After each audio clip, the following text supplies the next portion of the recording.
Presented by Ebix cash. हर खुशी के लिए काफी है।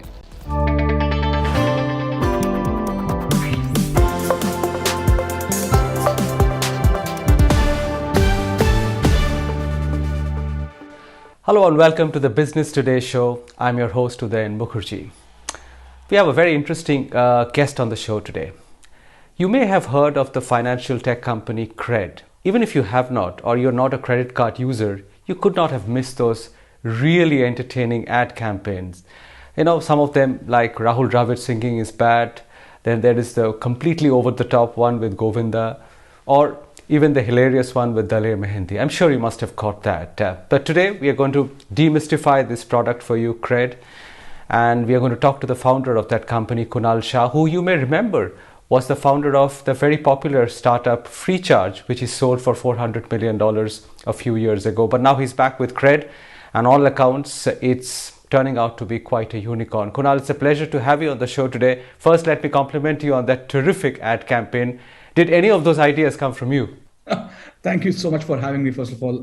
I wish I was as creative as my team to come up with any of those ideas, but I've been very fortunate to not interfere with creative process, and I've been lucky with it. Which one's your favorite of the ones which I mentioned? The Dravid one or Govinda or Daler Mehendi? Which one did you enjoy personally the most? We have around 7-8 of them. I wish I could pick favorites, but we've had anxiety before launching each of them because we're always worried how will it land. Thankfully, we've been very lucky with all the ad campaigns. We've been contrarian in our approach towards ads, and it's paid off. I ask all these questions because I read somebody you saying something quite interesting that while hiring talent for Cred these days, of course you look for financial acumen, but you also look around for people who have some creative streak to them. But maybe they're performers or comedians, artists, because they can, according to you, they can actually gauge audience reactions better and they understand the consumer better in a way. I mean, is that just a cool thing to say, or you actually believe that? Actually, I truly believe in that. A majority of our leadership has a background in performance arts. That does not make it a necessary or rather a sufficient condition to get hired, but it's a good addition to have. My belief has been that team members who have a natural ability to do performance arts have audience empathy. And anybody who has audience empathy naturally has consumer empathy and can build for the applause of the audience versus the applause of the bosses. I think every time you can let a creative person do their job well and they can really, really appeal to the audience, automatically you build good products. Tell us what's Kunal Shah's creative side which makes him a successful leader. Well, I'm just the guy who's organizing the orchestra, and I have a lot of these people who are extraordinarily talented. Our head of engineering is a musician. Our head of design is a musician. We have somebody in the product team who's a poet. We have a DJ. We have a singer. So we have all sorts of characters over here, and it just helps bring people together. My job is to just spot the right talent and help them get the freedom of doing extraordinary work. Tell us about Cred now. I mean, for users of Cred, of course, they understand the product. For a large number of people, they've seen the ads, but they're not quite sure what that product is all about. I mean, from what I understand, you're trying to create a community of credit card users who pay their bills on time, are worthy citizens, and have very high credit scores. And this club of people, you're going to promise a lot of rewards as they keep paying their bills on time and maybe cross-sell products to them. So can you quickly summarize for us what are the benefits of being a Cred member or someone with a high credit score? So, Udyan, first of all, we wanted to make sure that Cred is a community of trustworthy and creditworthy individuals. And we wanted to make sure that they have a good relationship with money. We realized that it's best to start with credit cards as a market. We said that what if we ensure and that you pay your bills on time, but not only that, we actually give you rewards for paying your bills on time. And what we've managed to do in a short period of time, around 25% of all credit card bill payments in India go through Cred right now. And we managed to create a community of trustworthy and creditworthy individuals. Fast forward into the journey, we've launched multiple products, which allows merchants of different types and banking and financial institutions of different type to come and cross sell on the platform and appeal to these customers for being credit worthy and trustworthy. They are kind of given better benefits. So to start with, the product gives you reward for paying credit card bills, and eventually it kind of has array of many financial products and consumer products that we sell on the platform. Right. So give me an example. Say I've got a high credit score. I come to Cred and I perform quite well. I pay my bills on time, keep paying my bills on time. And after 6 months, what do you give me? You give me a free voucher or something which I can use to buy a CD player or a toaster or something like that on Amazon. I mean, how does it work? So it's simple. Every time you pay your credit card bill on Cred on time, you get Cred coins, and Cred coins can be redeemed against maybe thousands of merchants offering rewards on a regular basis. Sometimes it's a voucher to have a meal. Sometimes it's free ice cream. Sometimes it's a discount for a mattress. Sometimes it's a discount on a vacation. So it's a wide array of rewards that keep changing on a daily basis. And we work close to 2,000 or 1,000 brands on a regular basis to keep bringing new interesting rewards for the consumers. And obviously, we're adding more and more of them. I got this piece about this limited part about how it works for credit card users. So now, how does it work for Cred? I mean, where do you make money? How do you monetize this piece of the pie? The fact that you're giving some facilities to the credit card user who's paying his bills on time. How do you make money out of it? So every time any product or service is sold on the platform by either the merchants or by the banking and financial institutions, we participate in the revenue and partnership on that revenue. We've got multiple products for the merchant. We have commerce platform and we have payments platform that merchants can benefit and get access to these customers.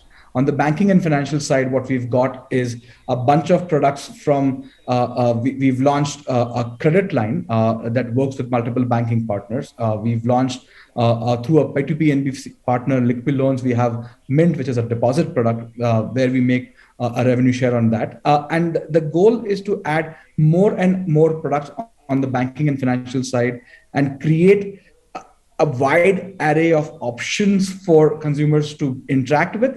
What we've done consciously, though, for the first 1.5 to 2 years, we chose to not monetize the platform. It was a strategic choice made by the company to ensure that we have built the platform with the right audience first and engage them well, and then kind of create more and more products which naturally fit into their journey. Okay. That's a familiar enough model. But tell me, this other products that you speak about, one of that presumably is Cred Mint. It's an interesting proposition that you're creating a platform. Several million customers are engaged with Cred, and you're saying, come on guys, you guys are all people with high credit scores, and you can start lending and borrowing from each other using this platform. Just give us an example of how you will go about doing this. I mean, if I'm a lender or a borrower, I'm using Cred, how can I get on to Cred Mint and either lend money or borrow money? Just with an illustrative example, can you just explain it to me simply? Sure. First of all, Cred approximately has 7.5 million customers on the platform signed up, all with good credit scores and all with a credit card which they already own, which kind of filters the quality of audience to start with. And once we've got these members, what we've done is allowed members to kind of borrow seamlessly on the platform through Cred Cash, which is a product that we work both with P2P NBFCs, which is Liquid Loan, and also working with banking partners, multiple of them, which make it easy for our members to withdraw money almost instantly, right? And they can take long-term loans on the platform as well.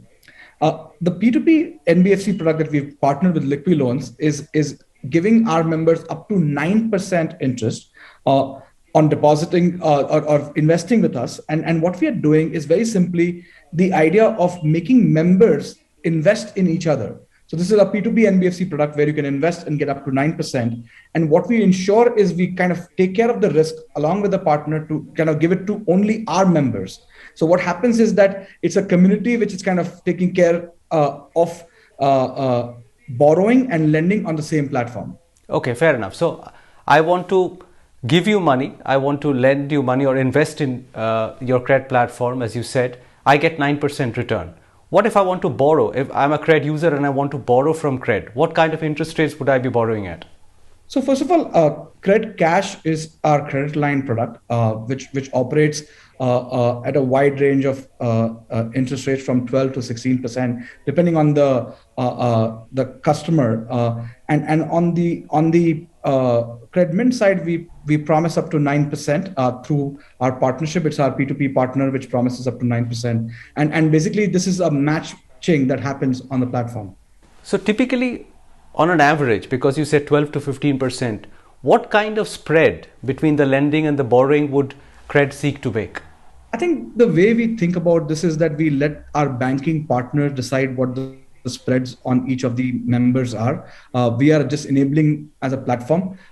We let them kind of decide what kind of spread they want to operate with.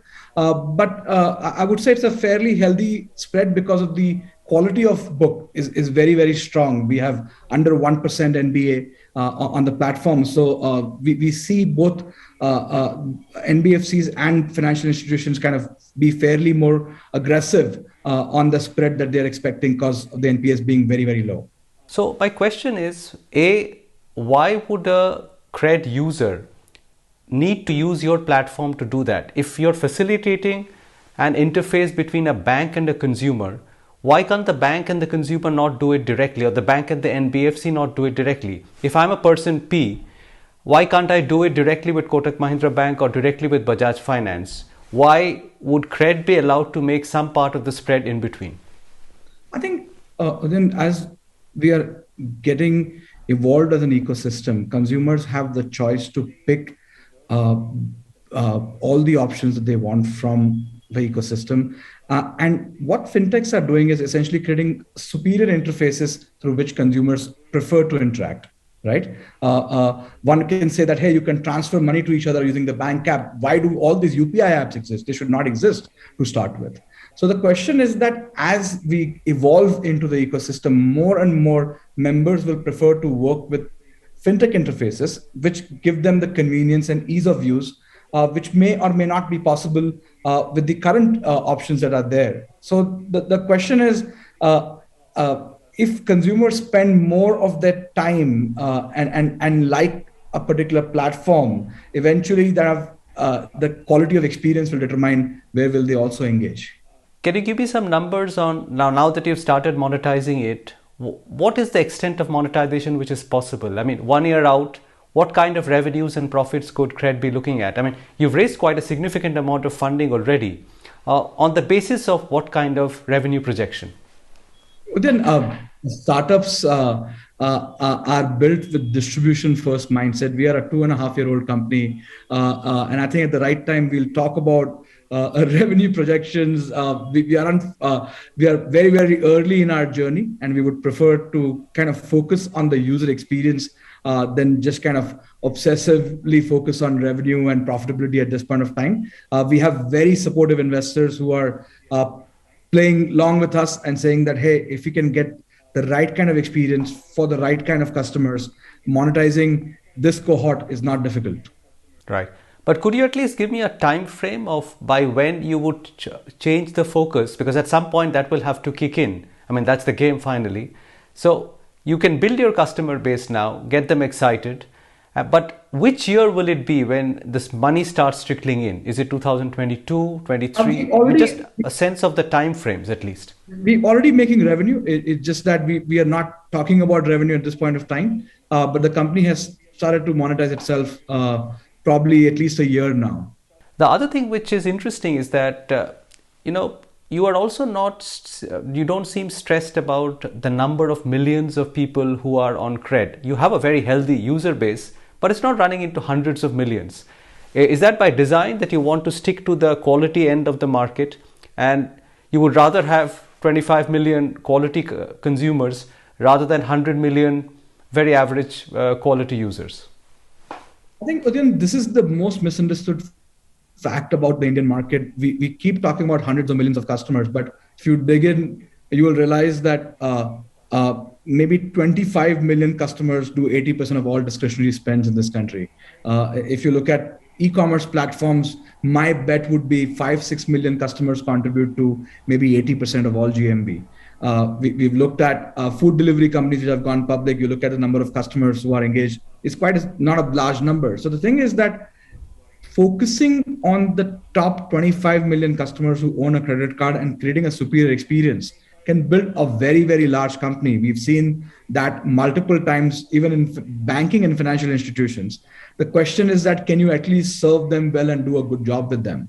I think chasing hundreds of millions of customers is a great idea, but it does not monetize quite well. Like my guesstimate is someone like YouTube, which has hundreds and hundreds of millions of customers, probably does not even have $2 of ARPU per year per customer.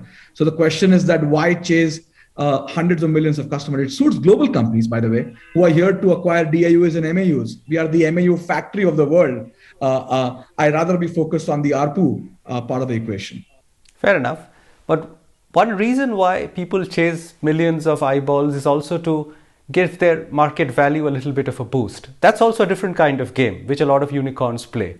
Are you saying that you're not interested in that? That is not a necessary part of the piece to go to your investors and say, look, how many people I reach, give me this market cap. At some point, you will be thinking of doing an IPO, etc. Do you think those things come in handy at that point? It doesn't. If you are building a very healthy business with good amount of revenue and good amount of profit, even with a small customer base, you can do a very, very healthy IPO. We are not too worried about chasing hundreds of millions of customers. We rather remain focused and create high quality experience for a small cohort of customers. Do you think this is true of India as well, Kunal? The fact that people talk about this huge middle class, 500, 700 million people, the trickle down effect. Are you a non-believer in that then? Are you saying that this small club of 2-3 crore people will keep driving consumption in India? They will keep on becoming wealthier and spend more, hopefully. But we will not have a serious burgeoning of the wealth effect in India. I mean, given your strategy, are you a believer of the reverse? I would have been a believer if we had healthy female participation of labor. Less than 6% of urban Indian women are participating in the labor force and are currently having financial income.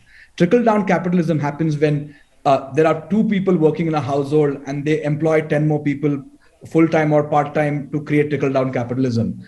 India's biggest issue is extremely low female participation of labor, and nobody seems to be concerned about that. I would be very, very bullish on the middle class kicking in.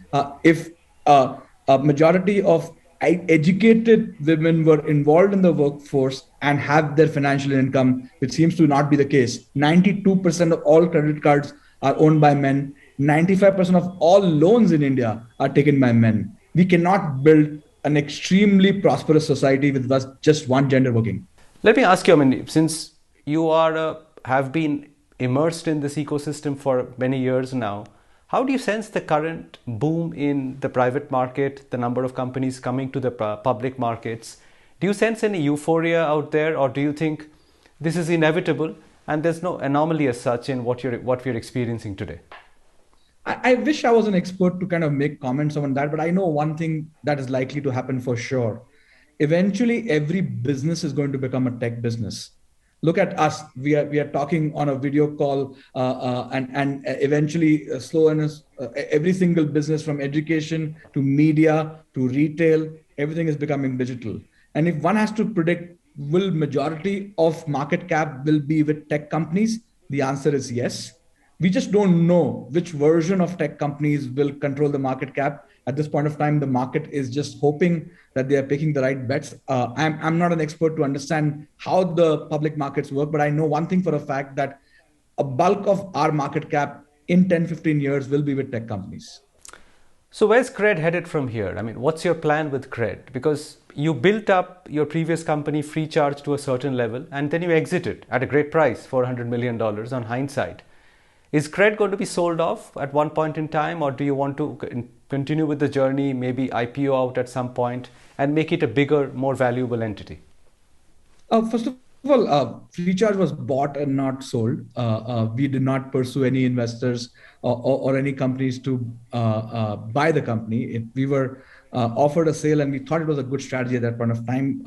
In hindsight, we could have probably carried on and built on to another company. But I think With Cred, there is immense potential. There is so much to be done, and so many new categories to be explored. I'm here for the long run, and hopefully keep building for many, many years. And I'm not getting younger in life, so I'm here building this company for a long time. So you don't see yourself as a serial entrepreneur? Build, operate, sell, and move on to the next idea. Since you've invested in so many startups, you wouldn't call yourself a serial entrepreneur, would you? I think if you love building, it can be. I have probably 10 businesses that are running inside Cred. So serial entrepreneurs need not always have new brands to their stuff. All the major conglomerates in India, you would call them serial entrepreneurs because they have probably got 20 different businesses running. So the question is that I'm very happy and long on the startup version of ecosystem. I've invested in many startups. I am long on India and long on Indian tech ecosystem. So I'll keep getting involved. I'm very, very happy in my version of serial entrepreneurship. And have you learned along the way, Kunal? Because, nowadays, like you yourself, we see a lot of entrepreneurs who have done something, maybe with some success, maybe some with not great success, and have moved on to a different idea. Do you think it's an important part of the journey to try your hand out, and are second or third time entrepreneurs more likely to succeed? I think second time entrepreneurs have the luxury of having made so many mistakes in the past, they at least make newer mistakes. But it does not guarantee any success. The exciting and the scary part about building startups is there is no guaranteed success. But I know for a fact that this country is only going to be built when many, many, many of us try our luck and keep building. This country is not going to be built by job seekers. It's going to be built by job creators. And I think it's our duty to support all of these who are on a mission and taking years of their life, risking it and hoping that it can become big and create thousands and thousands of jobs. Which of the current crop of entrepreneurs do you admire the most? I mean, I am absolutely a fan of every entrepreneur. There is something to learn from each of them. And I think the set of entrepreneurs now in India are just absolutely fascinating. If I have to predict one thing, I think time has come when Indian entrepreneurs will have massive global aspiration.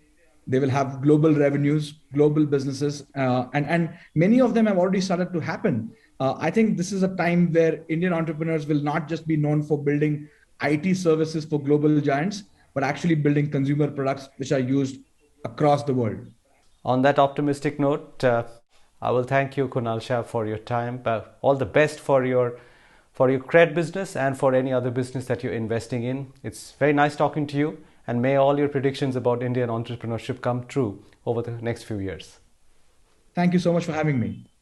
That was Kunal Shah of Cred, and we shall return next week with another engaging and outstanding person from the world of business. Till then, this is your host Udayan Mukherjee signing off from the Business Today show. Enjoy your weekend. Stay safe.